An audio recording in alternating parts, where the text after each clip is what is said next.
Please subscribe. Hello मित्रों, आप सबका हमारे चैनल पर फिर से स्वागत है।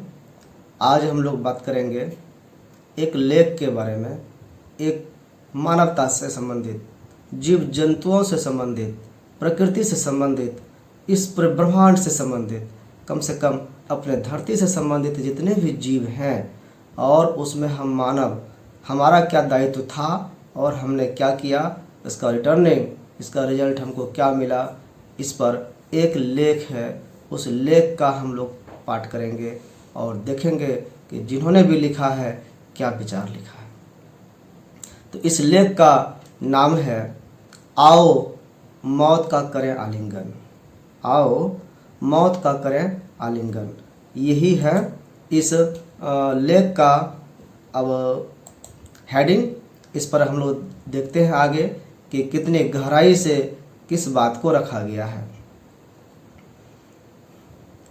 अपने मृत्यु, अपनों की मृत्यु डरावनी लगती है, बाकी तो मौत का उत्सव मनाता है मनुष्य। मनुष्य की जब अपनी मौत आती है, अपने लोगों की मौत होती है तो बहुत डरावना लगता है, लेकिन जैसे ही ये पल गुजरता है तो मौत उसके लिए एक उत्सव से कम नहीं होता है। मौत का उत्सव, मौत का तांडव कोई कैसे करता है, उस उत्सव को कोई कैसे मना सकता है? क्या हम मनुष्यों के लिए क्या ये सही है? क्या हमारे लिए ऐसा सोचना भी सही है कि मौत को देख कर के भी हम खुश हों, हम उत्सव मनाएं, खुशी मनाएं? लेकिन ऐसा हम करते हैं। आज के समाज में मैक्सिमम व्यक्ति जो है यही कर रहा है, मौत का तांडव का खेल खेल रहा है, मौत से उत्सव मनाया जा रहा है, मौत के लिए तैयारियां करता है। आप इस लेख में देखते हैं क्या है। मौत के स्वाद का चटकारे लेता मनुष्य, स्वादिष्ट भोजन का उपयोग करता है, स्वाद उंगली चाट चाट कर खाने की बात करता है। थोड़ा कड़वा लिखा है पर मन का लिखा है। मौत से प्यार नहीं, मौत तो हमारा स्वाद है, हमारे मुंहों का स्वाद। जबकि व्यक्ति जानता है कि स्वाद का खेल तो बस जीभ तक सीमित है, गले से नीचे उतरा कि सारा स्वाद खत्म। पेट के लिए बस भोजन है, भोजन आवश्यक है, स्वाद तो मुंह का है, जीभ का है। ये जीभ पता न क्या करा दे। इस जीभ से आप किसी को गाली देंगे तो आपको जो थप्पड़ भी लग सकता है। इस जीभ से मीठा बोलेंगे तो आपको अच्छा वचन सुनने को भी मिल सकता है, आपके लिए जान न्यौछावर कर सकता है लोग। तो ये जीभ बहुत ही कमीनी चीज़ है, कुत्ती चीज़ है। आप कहते हैं कि जीभ जो है जूता भी खिला सकता है, पान भी खिला सकता है। तो इस जी का जो स्वाद है, उस स्वाद मनुष्य को क्या क्या करा दिया, आप इसी को देखते हैं। बकरे का हो, तीतर का, मुर्गे का हो, हलाल का, बिना हलाल का, ताज़े बच्चे का, भुना हुआ, सारे मीट मछली की बात कर रहे हैं। छोटी मछली, बड़ी मछली, हल्की आंच पर सिका हुआ, न जाने कितने, बल्कि अनगिनत स्वाद हैं मौत के। बिना मौत के ये स्वाद नहीं मिलते, क्योंकि मौत किसी और का और स्वाद हमारा। स्वाद से कारोबार कब बन गई है मौत, हमको पता ही नहीं चला। इस मौत का खेल खेलते खेलते ये स्वाद से हमारा बिजनेस बन गया, हमारा कारोबार बन गया और हम समझ नहीं पाए। मुर्गी पालन, मछली पालन, बकरी पालन, पोल्ट्री फार्म्स, नाम है पालन और मकसद है हत्या। इस सब पालन में पालन सिर्फ नाम तक सीमित है, लेकिन इसका मकसद होता है, इसका उद्देश्य होता है, इसका एम है उसकी हत्या करना। स्लॉटर हाउस तक खोल दिए, जहाँ पर गायों को काट करके उसका मीट एक्सपोर्ट किया जाता है। वो भी ऑफिशियली स्लॉटर हाउस खोला जाता है। गली गली में खुले नॉनवेज रेस्टोरेंट। मौत का कारोबार नहीं तो और क्या है? ये सब क्या करता है? सब जगह आप देखते होंगे खुले रोड पर जीवों की हत्या कर रही है सीधे। कहीं कोई ममता, कहीं कोई करुणा की बात नहीं। मौत से प्यार और उसका कारोबार इसलिए क्योंकि मौत हमारी नहीं है, अन्य जीवों की है।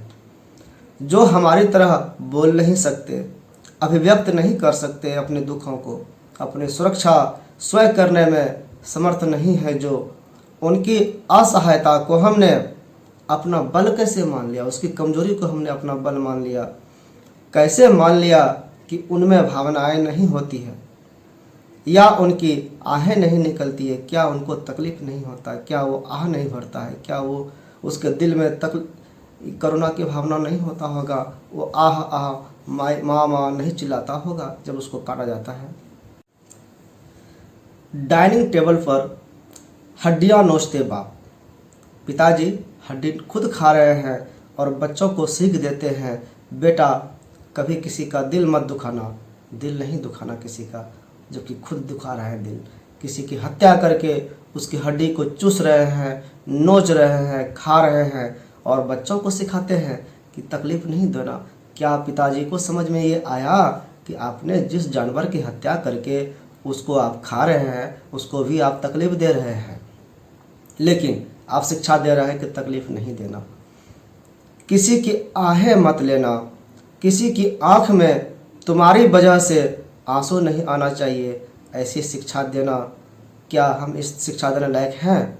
हम खुद जिस गलती को दोहरा रहे हैं, उस गलती को नहीं करने के लिए किसी अन्य को हम सलाह नहीं दे सकते। उस सलाह देने के लायक हम नहीं हैं। बच्चे को हम ये शिक्षा देंगे तो क्या वो प्रभावी होगा? बच्चे में झूठे संस्कार डालते बाप को अपने हाथ में वो हड्डी नहीं दिखाई देती जो इससे पहले एक शरीर थी, जिसके अंदर इससे पहले एक आत्मा थी। उसकी भी एक माँ थी जिसे काटा गया होगा, जो कराहा होगा, जो तड़पा होगा, जिसकी आहें निकली होगी, जिसने बद्दुआ भी दी होगी। कैसे मान लिया कि जब जब धरती पर अत्याचार बढ़ेंगे तो भगवान सिर्फ तुम इंसानों की रक्षा के लिए अवतार लेंगे? क्या भगवान हम इंसानों की रक्षा के लिए ही आते हैं? आपने गजेंद्र और ग्रह का कहानी सुना होगा। गजेंद्र को हाथी को बचाने के लिए भगवान आए थे। यानी भगवान तो सभी जीवों के लिए है, अगर है तो उनके लिए हर एक जीव उनके संतान है, तो वो हर जीवों की आर्द्र पुकार को जरूर सुनेगा। आप आर्त पुकार, उसके दिल से निकलने वाले पुकार को भगवान सुन करके उसको बचाने तो जरूर आएगा। हम मनुष्यों का ही सिर्फ विशेषाधिकार नहीं है कि हम मनुष्यों को बुला सकते हैं, बोल सकते हैं। वो जानवर भी अपनी भाषा में जरूर बुलाता होगा। क्या मूक जानवर उस परम पिता परमेश्वर की संतान नहीं है? क्या उस ईश्वर को उनकी रक्षा करने की कोई चिंता नहीं है? आज कोरोना वायरस उन जानवरों के लिए ईश्वर अवतार से कम नहीं है क्या? जब से इस वायरस का कहर बरपा है, जानवर स्वच्छंद घूम रहे हैं और हम अंदर में घर में कैद हैं। पक्षी चहचहा रहे हैं। उन्हें पहली बार इस धरती पर अपना भी कुछ अधिकार सा नजर आया है। पेड़ पौधे ऐसे लहलहा रहे हैं जैसे उन्हें नई जिंदगी मिली हो। धरती को भी जैसे सांस लेना आसान हो गया हो। सृष्टि के निर्माता द्वारा करोड़ों करोड़ योनियों में से एक कोरोना ने अरबों खरबों करोड़ों योनियां है, उसी में से एक कोरोना भी है। तो उसमें से मात्र एक सृष्टि यानी कोरोना ने हमें हमारी औकात बता दी है।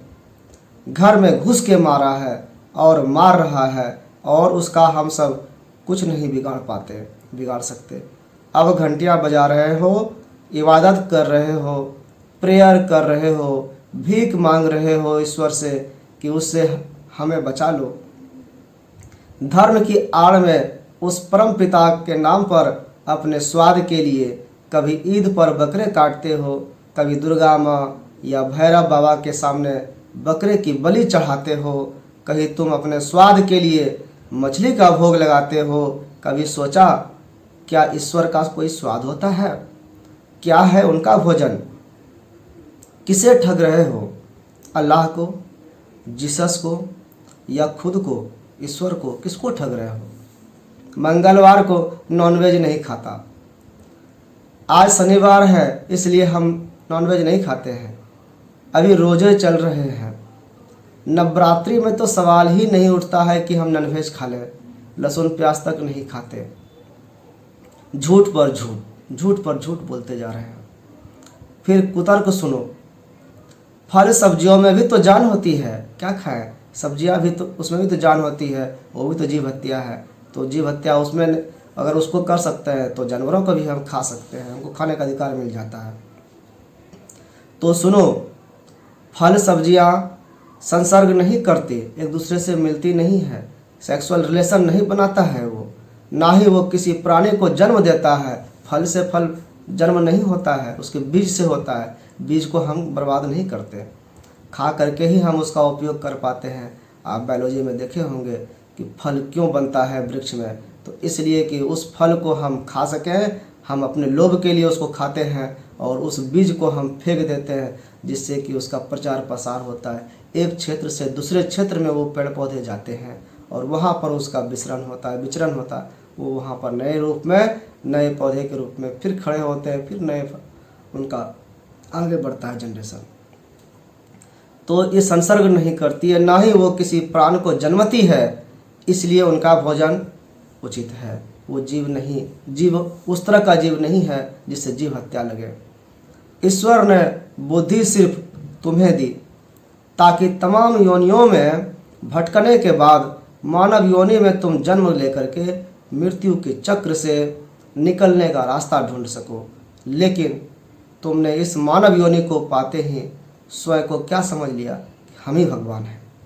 हमने विज्ञान, हमने इतनी तरक्की की, हमसे बढ़ के कौन? भगवान हम ही हैं, भगवान तो कोई है ही नहीं। आज कोरोना के रूप में हमारे सामने मौत खड़ी है। तुम ही कहते थे कि हम जो प्रकृति को देंगे वही प्रकृति हमें लौटाएगी। मौतें दी है हमने प्रकृति को, तो वो मौतें ही लौटा रही है।